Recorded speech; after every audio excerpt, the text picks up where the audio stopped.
The Christian 𝐓𝐇𝐈𝐒 case was prematurely closed by authorities, but many questions remain. Come behind the curtain and follow private investigator Sheila Wysocki as she uncovers the truth about what happened to Christian. This is Without Warning. Warning: the following episode contains elements that are graphic in nature. Listener discretion is advised.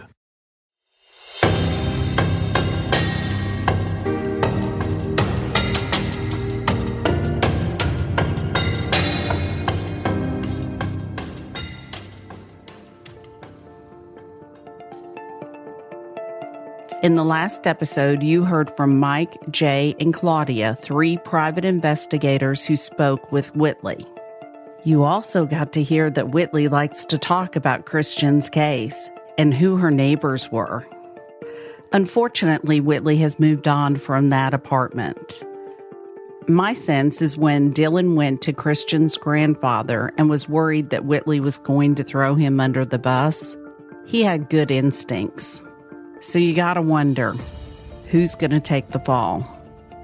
On this episode, you're gonna hear from 3 separate people who know Whitley. Looking at Christian's case, you need to go to ground zero. You need to know who the people were in Christian's life, especially leading up to his death. Dylan, we had a clear picture of how Christian felt about him through his phone and conversation with his friends. What we know, Dylan and Christian were not best friends like Dylan portrayed. The next person with Christian on the day he died was Whitley. Initially, I was told how many layers there were to Whitley and how complicated she was. I've spent hours interviewing people who have had encounters with Whitley. What I found was Whitley is not complicated. She is very simple. It is all about Whitley, period. In this episode, I will talk to Whitley's friend Jordan, a friend she lived with after Christian's death, and an ex-boyfriend. These are people that know Whitley the best. They are talking from experience and firsthand knowledge. All voluntarily spoke to me. No one was paid for talking. As always, on my interviews, the audio isn't great, but I will repeat what is being said if it's too hard to understand. If you remember, Jordan gave law enforcement, Gail Mills, a statement right after Christian's death. I was struck by all the information Jordan gave in a short period of time that wasn't followed up with by the Meridian Police Department. Once I heard the tape, I wanted to follow up with Jordan. Jay Marin, Mike Kenny, and I met with Jordan for hours. She wasn't in a hurry. She took time to go over the dynamics in Meridian, Whitley's family, and Christian. She had a lot of insight and a lot of information. Here is the conversation with Jordan.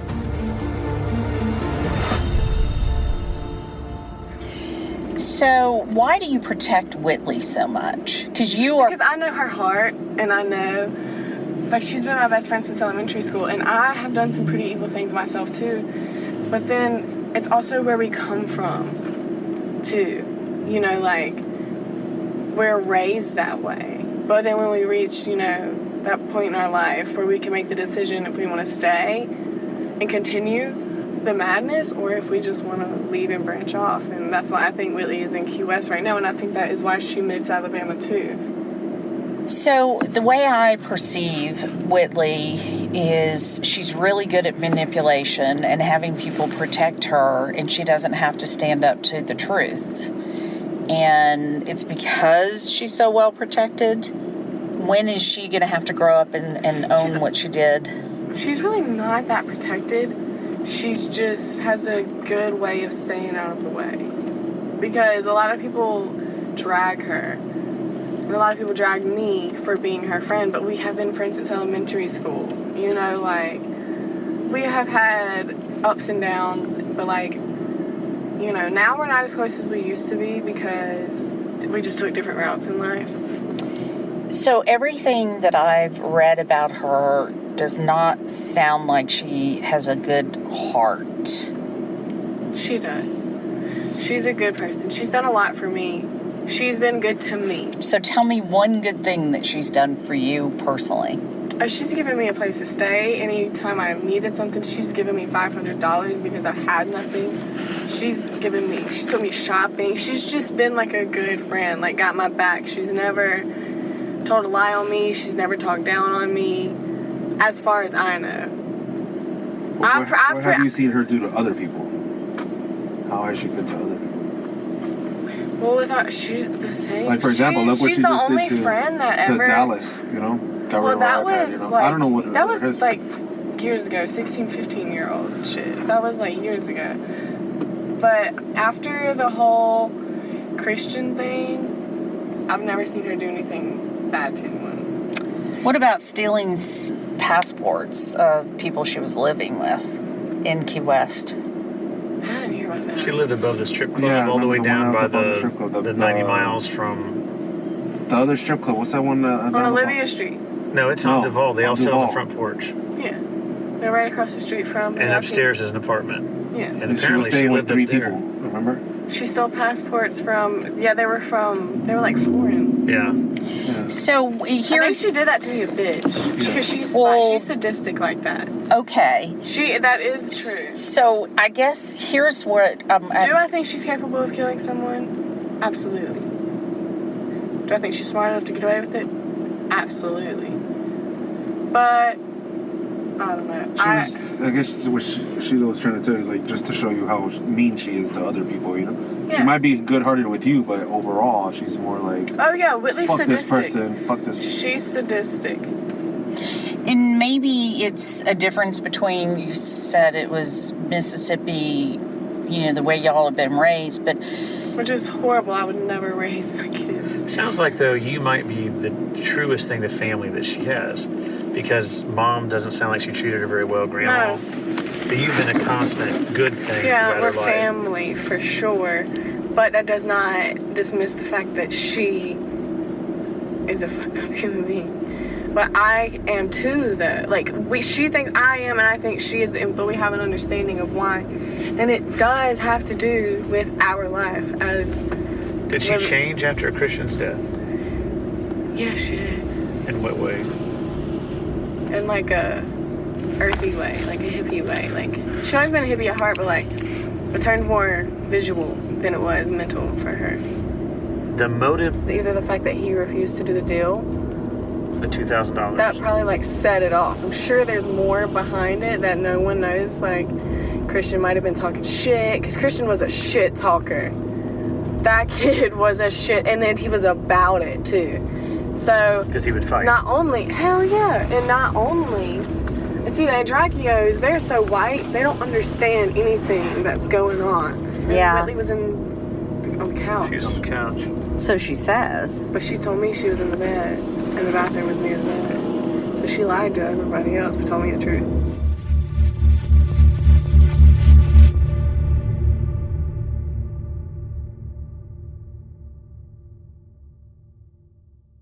Teddy Roosevelt was renowned for his love of the outdoors, but few people know that one risky excursion almost cost him his life. Against the Odds is a podcast from Wondery about the unsinkable human spirit and our ability to fight back and triumph against all odds. Each season shares thrilling true stories of survival, putting you in the shoes of the heroes who lived to tell the tale. The newest season, Uncharted, Teddy Roosevelt's Amazon Expedition, tells the tale of Teddy Roosevelt's expedition to map an unexplored river in one of the most dangerous parts of the Amazon basin. After leaving the Oval Office in his 50s, the restless president was ready for new adventures. From the Spanish-American War Service to big game hunts, Roosevelt was no stranger to death-defying endeavors, but he was woefully unprepared for the unique dangers and brutality of the jungle. His fateful journey was met with starvation, crippling disease, even murder, and you'll never believe how he got out alive. Follow Against the Odds wherever you get your podcasts. You can listen ad-free on the Amazon Music or Wondery app. Next, Mark Gillespie and I went down to Meridian for that infamous meeting with Jay Arrington. Afterwards, Mark and I followed up with somebody that Whitley spent time with right after Christian's death. She was at the house. She stayed with me for about 2 weeks. And like the last day she stayed with me, we got into it. A phone came up missing at the house or whatever. And I told her to get the fuck. I said, just leave, because she was messed up on Xanax. One of your phones? No, her phone. Okay. Yeah, okay. The dude that was there, I don't know, her phone, I guess she misplaced it or something. Like, she was going crazy and cussing people. I'm like, oh, that's why you killed Christian. And she didn't deny it. And she didn't. She just kind of looked at me like this. And normally if that's going to cut deep if you say that to somebody. So all Whitley did was shrug her shoulders when someone accused her of killing Christian. I don't know, a normal reaction for a girlfriend who lost a loved one, the love of her life. The conversation continued, and it turned to quote-unquote gun night, the night we called 10,000 Inconsistent Stories. Did people really go shooting that night? Mm-hmm. What do you mean now? I doubt it. You think that was just a cover story? To say that's how they got GSR on their hands? Definitely. What else can you tell us that's going to help solve this case? Other than whenever I told her, I said, that's why y'all killed Christian, she looked at me and said so. Or, you know what I mean? And I mean, I ain't really said that. I just kind of looked past that and I just went on about my life. Because I'm not trying to get involved in, you know what I mean? You know what I'm trying to say. I mean, it's really... I'm not trying to talk in circles or anything, but at the same time, I'm not trying to... All right, so tell me again, what did you bring up to Whitley that she said so? That's why y'all killed Christian. And what was that? What was the why? That's why. I don't know. Because she was sitting there going off and accusing people of stealing her phone and stuff, and then I was like, you need to get out. We were into it, you know what I mean? And I was like, you just need to get out. And then she said something. I said, hey, that's why you killed Christian. Because you were kicking her out?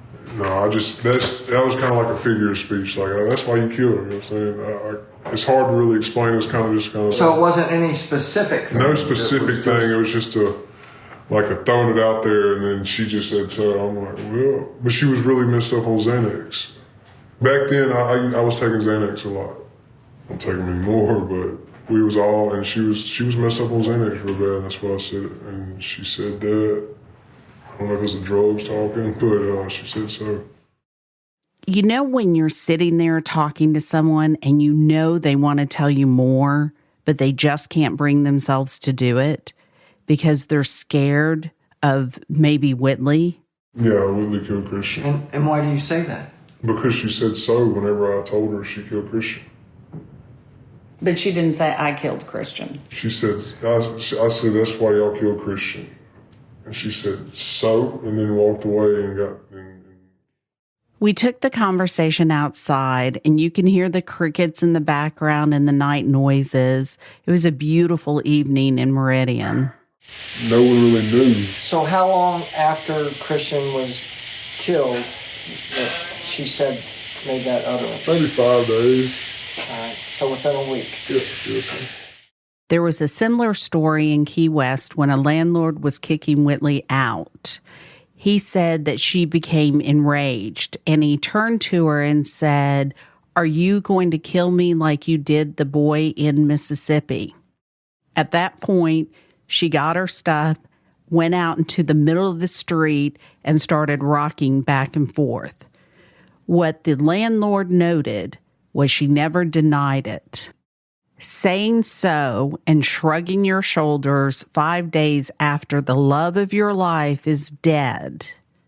Think, is that the way you would react? Smoking gun? No. But we already have that. That's called forensics. And that's being ignored. I had one more question before we left. What about Jordan? What does she know? Because I know I've talked to her. Yeah, Jordan probably knows a lot more than I do, honestly. Jordan knows a lot. Finally, this audio was from an ex-boyfriend. What struck me about the ex-boyfriend is how much he resembled Christian. He had similar features, drove the same car, and had the same job. Kind of creeped me out a bit. I was also struck by how personable this young man was. Totally got a kick out of his candor and personality. The conversation was done in the middle of the night due to his work schedule. Bear with me on the audio. It was the only time I could speak with him, and he had a lot of great information. Tell me about dating her and what your impressions were and how she was as a girlfriend. It was similar to, it seems like it would be pretty similar to the whole experience that Christian had, honestly. Like, at first everything was cool, she was fun, she liked to hang out. I was kind of going through a little bit of a party stage and having a rough time anyway. So, she seemed like convenient and fun, and, we could go out, party or whatever. Then her partying was a little more excessive than mine. Meaning what? She was into partying like all the time. Like, the whole time I'm gone. When I'm home, she would want to hang out, but she would still disappear sometimes and go party on her own. She liked to not experiment, but partake in drug usage. Yeah, and I was pretty adamant about her not doing drugs. That never seemed to matter. She was going to do what she wanted to do. So. Did you see any jealousy or any kind of behavior like that? Yeah, she always seemed to be kind of jealous and insecure, about always thinking I was going to leave her for another girl and, stuff like that. But then, later, come to find out that she was probably so insecure about those things because I caught her cheating. Coincidentally, with the same person she was cheating on Christian with. Yeah, I literally caught her cheating with Matt Miller. They both ended up admitting to it. What about her relationship with Dylan? Did you even know who Dylan was? They didn't really talk too much when we were together. It seemed like one night we ended up at Dylan's house. And I had never met Dylan or talked to him, but one night we had hung out at his house for an hour or so, and it was kind of an odd experience. As far as what? Odd how? As far as, it was weird. I walked in, and I walked to their house, but, it's a weekend. I'm probably, if it's a weekend, I might be drinking beer. And I walked through his house with beer, and his mom, gets mad that I have a beer, but he's in there sorting pills off the counter. What? You're mad about me walking through your house with a beer, and your son's over here sorting pills off the counter. But it got weird whenever they started talking about, somehow they ended up talking about, Christian. And at some point, Dylan had made a comment about him finding Dylan, which was weird to me because Whitley always told me that she found Christian. We leave, and she's like, I don't know why Dylan would say that. I found Christian. I'm like, okay, now I don't know what to believe. And, this is before I talked to Ray, and this is before I really, looked into anything. So I was just kind of okay, whatever, just kind of brushed it off. But that was really odd. So he was living with his mom at the time then? Yeah, in Delwood. In Delwood, okay. And then what about Whitley's family? Did you have any interaction with them? She's kind of like the lone sheep of the family, or she was at one point. At one point, her mom didn't want her living with her. Her dad didn't want him living with her. Her grandparents didn't want her living with them. Why is that? Why do you think that is? I know at one point she had thrown a huge party at her mom's house, and the cops came, and there were drugs involved, and there was some arrests made, and then she was on house arrest for a while in high school. She was just a problem child. She just always wanted to party, pretty much just wild.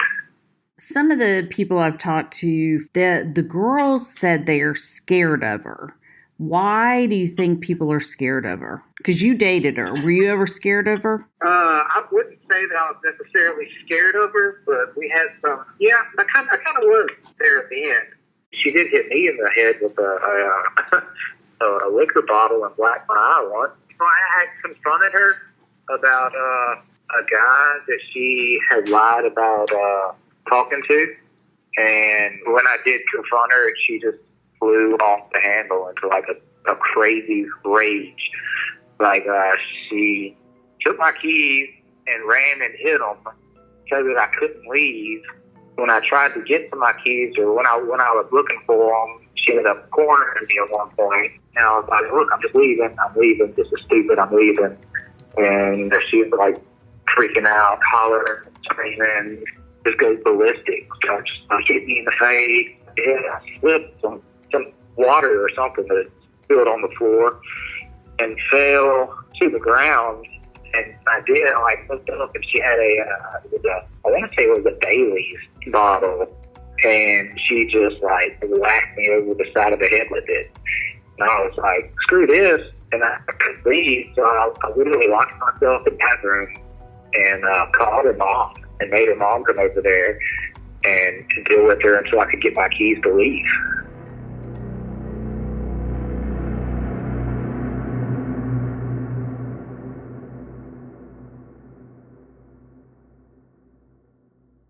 Angie's List is now Angie, and we've heard a lot of theories about why. I thought it was an eco move. Fewer words, less paper. No, it was so you could say it faster. No, it's to be more iconic. Must be a tech thing. But those aren't quite right. It's because now you can compare upfront prices, book a service instantly, and even get your project handled from start to finish. Sounds easy. It is, and it makes us so much more than just a list. Get started at Angie.com. That's ANGI, or download the app today. They're probably scared of her because she has, like, lax feelings or emotions. Like, she doesn't care about anybody else's feelings or, feelings, well-being. She cares about her. Like, I've never seen her show any remorse for Christian. I've never seen her show any emotion about the whole Christian thing, unless we were fighting, and she tried to use that as a way to like make me feel sorry for her. Okay, now I've heard that from every ex-boyfriend that I've talked to, that she plays the victim. So did she do that with you? Oh, most certainly. So did you guys ever talk about what happened that night or that day rather, or was it kind of taboo? She never would. I had asked about it a couple times, but she would never really go into any sort of detail. Like I said, the most I heard about the actual day was when I was at Dylan's house that day, and even then their stories were conflicting. They just can't get it right, can they? It doesn't seem like it. I'm like, y'all haven't collaborated this? Yeah, they haven't worked out those details, those nasty little details you got to remember when you're not telling the truth. The drug use, I know she did Xanax. I know she's done... Cocaine. Oh, cocaine. Acid. She's more of a she'll do whatever is in the vicinity type person. Not having a lot of information on you, because you were a little surprise for me. Here's what I'm wondering, and I haven't even looked you up because I've been too busy working.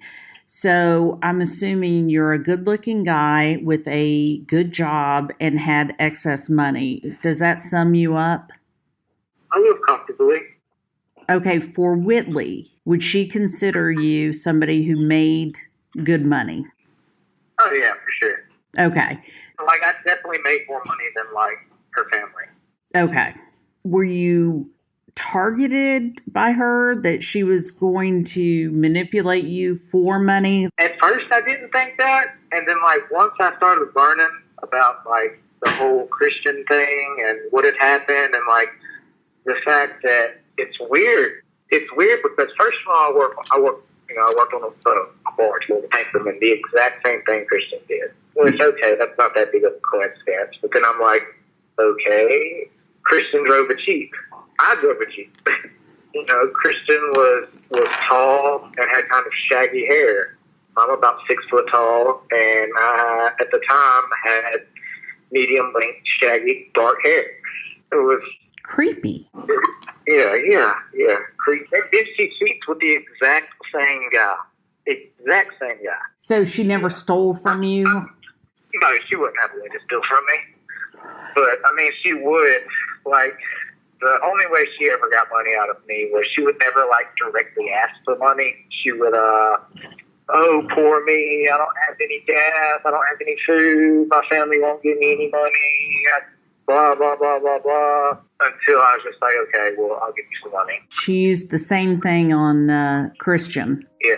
So basically it was a poor, pitiful me until I would end up giving her some money. No, the only thing that really made me question a lot of things was, I forgot what had happened. Something had happened one night. She referred to it as the accident with Christian. And I was like, what do you mean an accident? Suicide's not an accident. You've always told me it was suicide. She just kind of avoided it and never harped on it after that. Do you feel like she manipulated your relationship?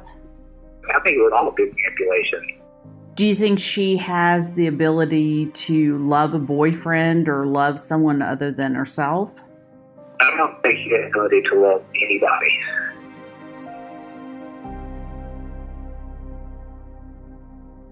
We started to talk about culpable, and what came up was gun night. Gun night I referred to as the 10,000 inconsistent stories night. She definitely did not shoot any gun on gun night. She did not? No. How do you know that? She had told me that. So I want to be clear about this. She told you she did not shoot guns on gun night. But at the time, it wasn't called gun night. That was before the podcast came out. Right. We call it the 10,000 different inconsistent stories. So that's what we referred to it. But yes. Yeah, the first I had heard about her actually shooting a gun was on the podcast. And I was led to believe the whole time that she didn't shoot guns. She was just riding in the truck with him. Still, the weirdest thing to me was the coincidences between me and Christian. And the whole fact that a year and a half or so later, Whitley and Dylan's stories still don't match. These are a small sampling of audio I have on these interviews. What did I take away from the interviews? Jordan and Whitley have known each other since they were little. They were on-again, off-again friends depending on Whitley's mood. Jordan is scared of Whitley. I believe that played out right in front of our eyes with the video Jordan posted that reminded me of a hostage reading a script. The only thing missing from that video was a newspaper to show the date. Jordan knows more. What struck me about the second conversation you heard was the person believed that Whitley killed Christian. He told us several times the story that happened 5 days after Christian's death. I am certain he knows more, but like so many, he is scared. Lastly, and more importantly, is the conversation with the ex-boyfriend. He was so forthcoming and explained what a roller coaster it was like to date Whitley. He confirmed the following things: Whitley's emotional state, Whitley using the victim manipulation for money, drug use, and bullying. This conversation made me the saddest for Christian. I can't imagine what he went through leading up to his death, the bullying, the manipulation, dealing with Whitley's mental state. So what about Whitley and what happens from here? What did her neighbors, the police, and her co-workers hear? A lot. So no matter what fake news is placed on some websites, you just can't get around what Whitley's friends have said, what was overheard from her apartment, and, of course, the science. I stand firm that Christian was murdered. In Christian's case, there are hours and hours of audio. It's hard to pull everything together for an episode each week. Culpable is going to take it from here and disclose all the information that came our way. You won't want to miss it. Stay tuned for the documentary series as well. Follow me on my YouTube channel Without Warning for updates. I want to personally thank the investigators that gave their time to this case: Mike Kinney, Mark Gillespie, Jay Marin, Selena Cavala, Brandy Lord, Troy Fleming, George Jurgis, Lori Morrison, Kelly Harrelson, Claudia Barros, Jenny Moore. A very special thanks to my Patreon group who came in for a work weekend on Christian's case. I want to thank each and every Patreon member. Because of you, we are able to crowdsource justice.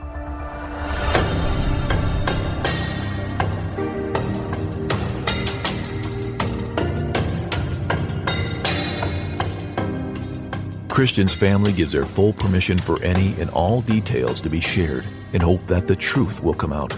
If you know anything at all, call 1-888-599-0008 or email tips@SheilaWysocki.com. If you or someone you know is dealing with suicidal ideation or is actively thinking about taking their life, please call the National Suicide Hotline at 1-800-273-8255. If you enjoyed listening to this podcast, join Patreon today. Without Warning, Executive Director, Executive Producer, and Host Sheila Wysocki, and Announcer Tim Evans.